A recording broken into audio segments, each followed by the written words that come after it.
Just Tonight can be seen every Friday night in NBC's Homicide: Life on the Street. Tomorrow night at 8, he'll be hosting a special called The Future of Crime Fighting, also on NBC. It's always a pleasure having this man on our show. Please welcome Richard Belzer.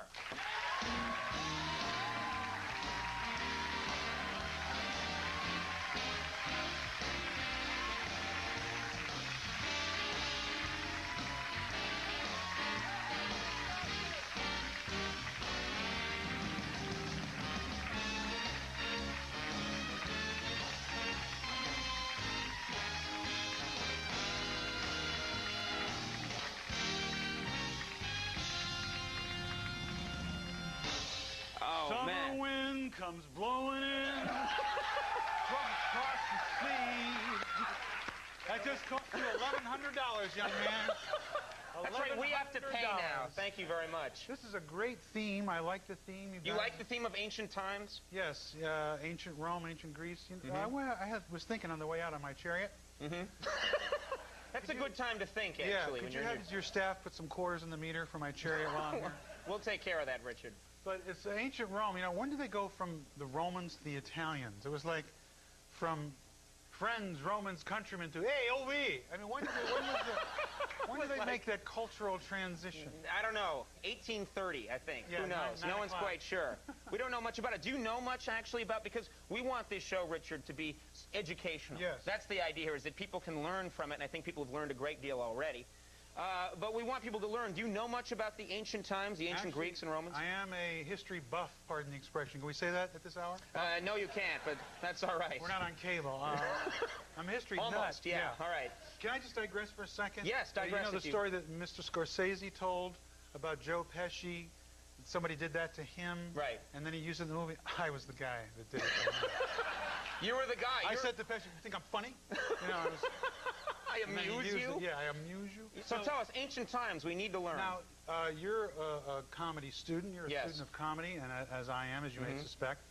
Now, people often ask me, if they stop me in the street and they throw me up against the wall and they say, when did stand-up comedy start? Of course, I have to answer. And actually, in ancient Rome, in the 2nd and 3rd century, there were people who weren't in the upper classes, but were very funny. You know, just people in society who were funny. And they were allowed to go to the dinners of the very wealthy upper-class people, where they had these huge soirees with huge buffet and tons of great food and all the people in their expensive togas. And if you were funny in those days, and you weren't in the upper class, you were invited to these parties to be funny.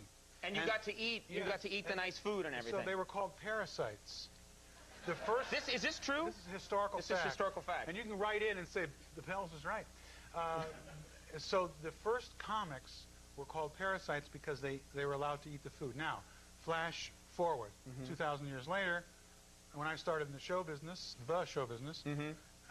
comics didn't get paid in the old days. We worked for, you know, Cab Fear or Coca-Cola or a hamburger. So 2,000 years, no progress in stand-up comedy. You're actually losing ground, I think. Something happened, you know. That's the rate of problem inflation, I think we should get more than just, you know. Now you are a man that reads 6, 7 newspapers a day. You use that as grist for your comedy act. The primaries are happening in 1996 right now. Yeah, exactly. Before we went back in time. I was confused. That was in another century. I'm contractually obliged to say that 4 times. Anyway, well, you spent all this money. The primaries, they got you thinking? Well, you know what's interesting this year, I'm sure you find this because you have to write jokes every day, is that the other candidates are really doing our work for us, aren't they? It's like they're slamming each other, they're being vicious, they're being funny, they're not addressing the issue. They're doing really mean jokes about each other. Yeah. Bob Dole's a great, you know, joke writer. He's great. You know, Bob Dole, when he did the debate, did you see the debate in New Hampshire? Yeah. It's like he's still on the floor of the Senate doing a sign. You know, he doesn't address like the people. But what's funny is that in the old days, when I started out, Nixon was president. So, I mean, he wrote my material every day. You know, there was Richard Nixon every day. Comedy people loved him because he was, you know, you can do an impression of him. And mailmen did Nixon. You right, know, everyone did Nixon. And here's your mail. Yeah, okay, good. And now, you know, the Oliver Stone movie came out, and there's a big controversy about that because in that movie he claims that Nixon went to the mob and asked them for help in assassinating Castro. And that's a scene I would like to have seen, where Nixon goes in and he says, we know you're good at this, and we want to whack Castro. And then why'd you go to the CIA? Why didn't you come to me first? That scene was on the cutting room floor. It was wasted. Yeah, you can talk to Scorsese. He'll straighten it out. All right, well, let me mention Homicide, Friday at 10, NBC, and the Future of Crime Fighting show, Wednesday at 8 right here on NBC. Tomorrow night. People should check that out. Right. Mr. Belzer, thanks for dropping by. Nice to see you. Nice to see you. Richard Belzer, everybody. We'll be right back with Lisa Loeb and 9 Stories. Stick around.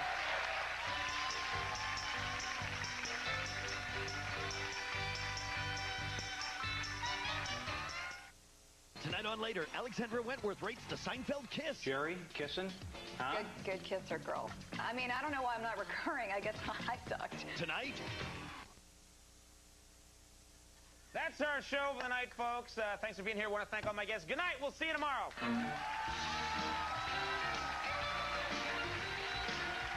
This is really nice. Wow. And, of course, now our writers are getting into the Trojan horse. This is really exciting, and our head writer's running up.